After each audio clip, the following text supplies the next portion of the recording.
Hello, Trà Vinh xin chào các bạn. Hôm nay thì mình chia sẻ công thức làm bánh bò rễ tre. Thì bánh mình làm bằng cái men của cơm rượu rất là xốp, mềm và có nhiều rễ tre. Kết hợp với sự béo ngon của nước cốt dừa thì mời các bạn cùng vào bếp để thực hiện món bánh ngon này nha. Thì các bạn đăng ký kênh để nhận các video mới nhất mỗi ngày của mình nữa nha. Đây là mình chuẩn bị cái viên men cơm rượu nè, 5 viên. Thì men này các bạn mua trong những cái chỗ bán tạp hóa là có bán. 50g bột gạo thì mình dùng cái loại bột gạo lọc Đây, bột gạo hiệu này nha. Cho cái bánh bò nó có nhiều rễ tre. Và 50ml nước ấm nhẹ nhẹ thôi. Mình sẽ cho hết 5 cái viên men này vô trong cái túi nè. Các bạn sẽ cà ra cho nó mịn nha. Nó mềm lắm, các bạn đè dẹp. Xong cái mình cà sơ là nó mịn nè. Khi men đã mịn rồi thì mình sẽ để qua một bên ha. Mình sẽ lấy bột gạo mình cho vô trong cái tô. Cho hết phần men vô. Trộn sơ lên. Rồi các bạn sẽ cho vào đây 50ml nước ấm. Mình trộn đều lên nha. Trộn cho nó thật là đều men và bột nó tan ra. Để cho kích hoạt men Rồi bây giờ bột của mình nó sẽ hơi lõn vậy nè. Các bạn sẽ đậy kín lại. Và mình sẽ để bột mình ủ. Mình sẽ ủ qua 1 đêm hoặc là 8 tiếng đồng hồ. Phần men hồi tối hôm qua mình ủ nè các bạn. Bây giờ được 1 đêm rồi nè. Bây giờ mình thấy bong bóng bọt nó nổi lên nhiều. Tiếp theo là mình chuẩn bị 200g bột gạo lọc luôn. Hồi tối hôm qua trong cái túi mình cân sẵn. 150ml nước ấm nóng nhẹ thôi. Rồi mình sẽ cho hết 200g bột vô. Thì mình lường bằng chén mỗi một chén là 150g nha. Các bạn sẽ lấy hết cái phần men này mình cho vô. Lúc này thì men nó sẽ có cái mùi thơm thơm và nó nổi nhiều bong bóng. Bột thì nó cũng lõn ra chứ nó không có bị đặc nha. Mình sẽ lấy hết luôn nha để cho nó đủ cái men cái. Rồi các bạn sẽ nhồi sơ. Mình rửa tay cho thật sạch rồi mình dùng tay nhồi để nó có cái hơi ấm của tay. Sẽ giúp cho bột của mình nó nhanh dậy hơn. Và cái nước ấm này thì mình cho vô từ từ thôi. Nước ấm thì các bạn cho mình pha thêm chút xíu nước sôi vô trong nước nguội là nó ra được cái nước ấm. Ấm nhẹ nhẹ thôi ha, đừng có ấm nhiều quá chết men. Mình nhồi từ từ cái mình cho nước vô. Thì cái bột nó sẽ hơi đặc Các bạn nhồi bột đặc vậy nè để cho bột của mình nó dậy. Nó nở đều. Và mình nhồi kỹ trong vòng 15 phút luôn nha. Để cho cái bánh nó có nhiều rễ tre. Các bạn nhồi một chút thì mình thấy bong bóng nó nổi lên trên. Và bột nó sẽ lõn ra. Lúc này thì mình thấy bột nó lõn rồi nè. Mình nhồi được 15 phút rồi đó. Bột nó tự chảy ra luôn Thì các bạn nhồi càng lâu cái bánh của mình nó càng ngon nha. Và mình không có thấy nó dính tay nè. Phần cái bột nó sẽ dẻo lại, nó không có bị dính tay. Như vậy là bột nó đạt. Và nó nổi nhiều bong bóng bọt lên trên nè. Rồi bây giờ mình sẽ đậy lại và mình ủ thêm 2 tiếng. Đem phơi nắng cho nó nhanh. Tiếp theo mình chuẩn bị 150g cho đến 200g đường. 200ml nước cốt dừa. Lá dứa. Và chút xíu muối nha. Cho nó đậm đà cái bánh. Rồi lấy nước cốt dừa này mình sẽ cho vô trong chảo. Nước cốt này các bạn ép cho nó đặc thì bánh nó béo. Cho lá dứa và muối vô.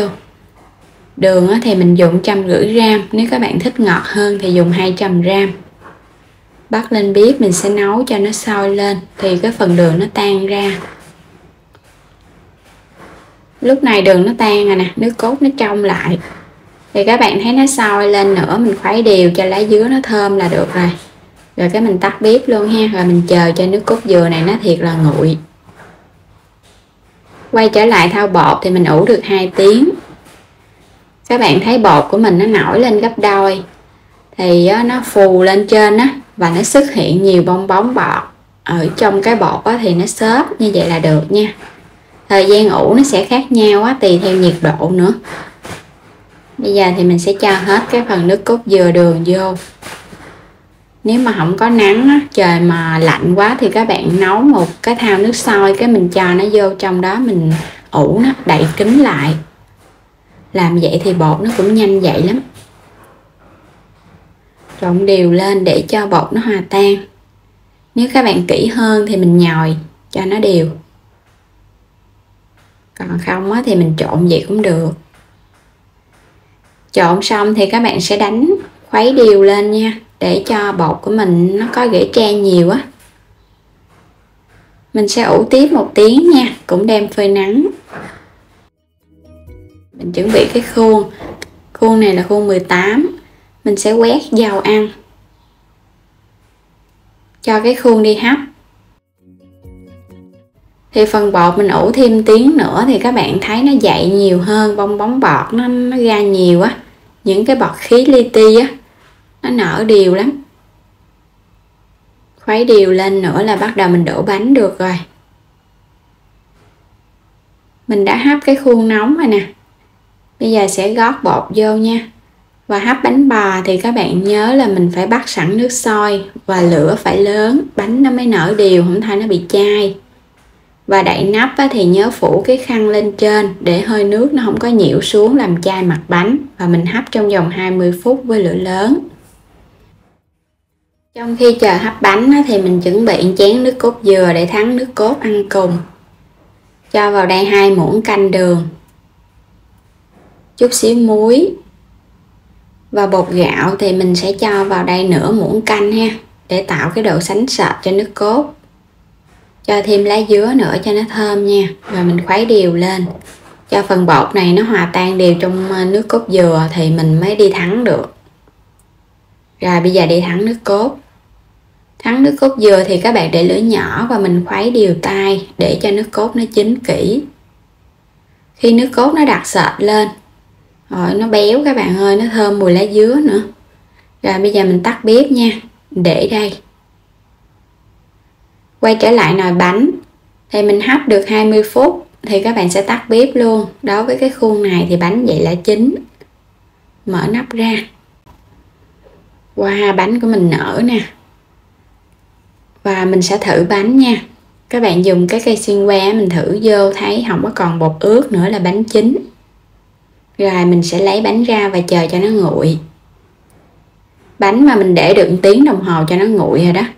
Bánh nguội thì mình lấy ra khỏi khuôn nó dễ. Và nó nở đều và nó trắng nữa. Đặc biệt á, rất là nhiều rễ tre luôn nè. Các bạn làm bằng cái men này á, thì mình thấy nó thơm cái mùi bánh bò, như là bánh bò ngày xưa vậy đó. Ngon quá các bạn ơi, nó mềm và nó có độ xốp nữa. Thì bánh này á, các bạn có thể hấp hoặc là mình nướng cũng ngon luôn nha, cùng một công thức. Thích nướng á, thì mình đem đi nướng. Wow, nó mềm. Bên dưới á, thì rất là nhiều rễ tre luôn. Và cầm lên nó có cái độ xốp mềm. Nó không có bị chai nha. Nếu mà cái bánh mà các bạn cầm lên nó nặng á, là bánh nó bị chai á. Còn mình cầm lên nó mềm và nó nhẹ tên luôn. Rất là thích. Bánh bò nhồi càng nhiều thì bánh càng nhiều rễ tre. Rồi nó mềm, nó rung rinh luôn. Bánh rất là thành công, chỉ với những cái viên men làm cơm rượu thôi, không cần cơm rượu nữa, mà cũng không cần cơm nguội luôn. Mình sẽ chấm cùng với nước cốt dừa, cho thêm chút xíu mè lên. Nước cốt dừa này mình cho nước cốt nhiều nên rất là béo. Rồi bây giờ thì mời các bạn cùng thưởng thức bánh bò với mình nha. Rồi nó béo, nó ngon quá. Nó ngọt và nó thơm cái mùi men cơm rượu. Y như bánh bò ngày xưa luôn. Nếu các bạn không thích béo hơn thì có thể ăn không, khỏi thì thắng nước cốt dừa cũng ngon luôn. Và đến đây thì mình cảm ơn các bạn đã theo dõi hết video này. Vui lòng đăng ký kênh để nhận các video mới nhất mỗi ngày miễn phí, ủng hộ mình nhé. Xin chào tạm biệt và hẹn gặp lại trong những video tiếp theo.